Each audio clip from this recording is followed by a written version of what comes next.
Nouvelle édition de Viva Événement. Mesdames, Messieurs, bonsoir et bienvenue. Voici les titres. Plus de 95% des foyers au milieu rural toujours non électrifiés.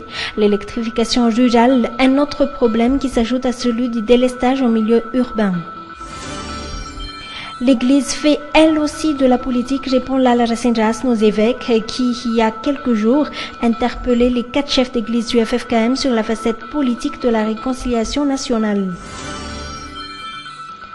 Et le CFAFI critique l'effectivité de la décentralisation et l'organisation des communales.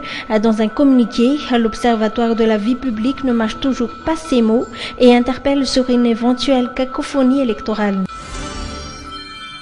Et à l'étranger, l'actualité, ce sont les commémorations du centenaire du génocide d'Arménie.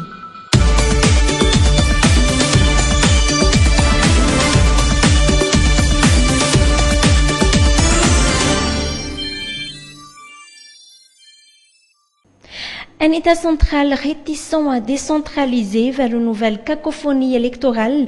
Voilà le constat du CFAFI, l'Observatoire de la vie publique, qui vient de publier un communiqué cinglant sur les affaires nationales. Les détails. Le gouvernement ne fait preuve d'aucune volonté de procéder à une décentralisation effective. Le constat est amer pour le CFAFI, l'Observatoire de la vie publique. Divers articles régissant la collectivité territoriale décentralisée n'ont pas été respectés. D'autres textes ont par ailleurs été publiés tardivement. Le CFAFI évoque aussi l'inégalité de la répartition du budget entre le pouvoir exécutif et la collectivité territoriale décentralisée. Étant donné les imperfections constatées tout au long de la préparation des élections, le CFAFI interpelle sur une éventuelle cacophonie électorale. La nomination récente des préfets régionaux pour signer un arrêté précisant par commune le nombre de conseillers municipaux à venir donne un avantage considérable au parti du pouvoir. Le CFAFI dénonce également l'accaparation des chaînes publiques par les futurs candidats du régime, un moyen leur permettant un faux départ pour la propagande. Toutes ces remarques remettent en cause les communales selon toujours le CFAFI. Ce dernier de suggérer aussi la tenue des élections régionales et provinciales cette année, soit en septembre, soit en octobre. Toujours cette page politique, cette réponse de Lala Racinjas fera certainement le buzz. En répondant à la lettre des évêques, le président en exercice du FFKM n'est pas allé par 4 chemins. Sans équivoque, le représentant du FFKM au sein du Conseil des églises chrétiennes de la Grande Île admet que l'église fasse aussi de la politique. Le point avec Touvrak Dravoun. La demande d'éclaircissement de la conférence des évêques n'étonne guère le pasteur Lala Racinjas, président en exercice du FFKM. Toutes les églises font de la politique, s'est-il défendu devant la presse. Je vous demande de revoir les déclarations des conférences des évêques depuis 2011, 2012, 2013 et vous auriez la réponse. Si vous parlez de la corrélation entre Église et politique, relisez les déclarations du Vatican. Toutes les églises font de la politique. Regardez ce que le Vatican ou le Conseil œcuménique des églises ou encore les églises réformées font partout. Zéro n'est au Vatican, zéro n'est au Conseil œcuménique des églises, zéro n'est au Nifenguna réformée. Des églises qui fassent de la politique, ce n'est plus nouveau pour Lala Racinjas. Un propos qui risquerait de renforcer les critiques sur le FFKM et son objectif avec la réconciliation nationale. En ce qui concerne le budget, le président du FFKM doit souligner que l'État participera. Une explication qui n'a été ni confirmée ni démentie par Mohamed Rachid, conseiller spécial du président de la République. La somme n'a pas été encore définie. Nous sommes en train d'y réfléchir. Pour l'instant, nous n'avons pas de chiffres à vous donner. Nous sommes encore en train de voir et de préparer. Le FFKM, qui est depuis des semaines la cible de nombreuses critiques, se heurte également à un problème financier. Des problèmes qui bloquent aujourd'hui le processus de réconciliation nationale.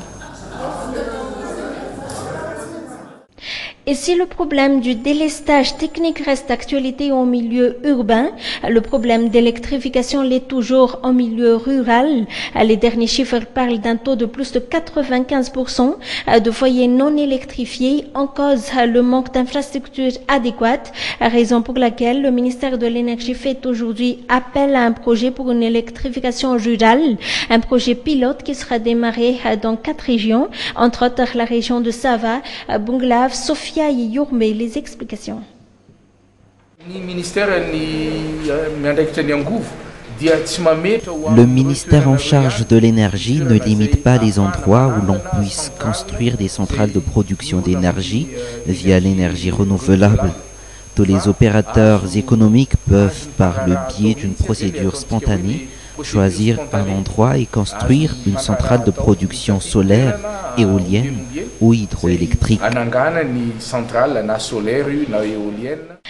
Dans notre édition d'hier, nous avons parlé des problèmes en eau des familles des bas quartiers, plus précisément les longues files devant les bornes fontaines. Comment résoudre ce problème? Que ce soit en ville ou en campagne, les familles tentent de trouver une solution et l'utilisation des châteaux d'eau en est une. Reportage signé Ari Seriel. Un enfant avec 2 seaux d'eau et pourtant nous sommes à Antananarivo, la capitale. Nous sommes à Panjan, où les familles commencent à utiliser des châteaux d'eau.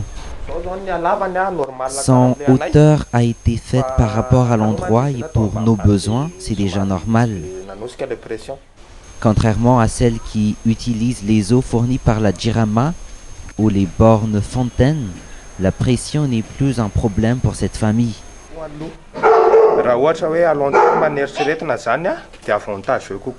C'est plus avantageux car le coût de l'installation est beaucoup moins cher. Il résout également les problèmes rencontrés auprès de la Jirama. C'est pourquoi nous avons choisi d'utiliser un château d'eau.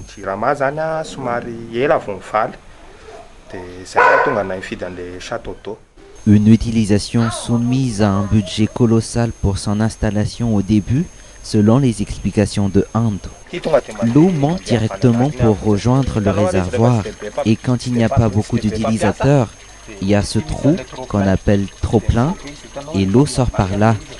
De l'eau propre qui provient directement d'une source d'eau naturelle, selon toujours Ando.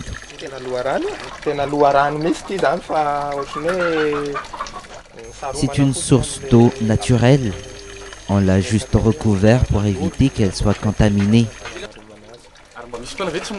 Y a-t-il un moment où elle n'arrive pas à subvenir à vos besoins? Non, elle arrive toujours à subvenir à nos besoins pour l'instant.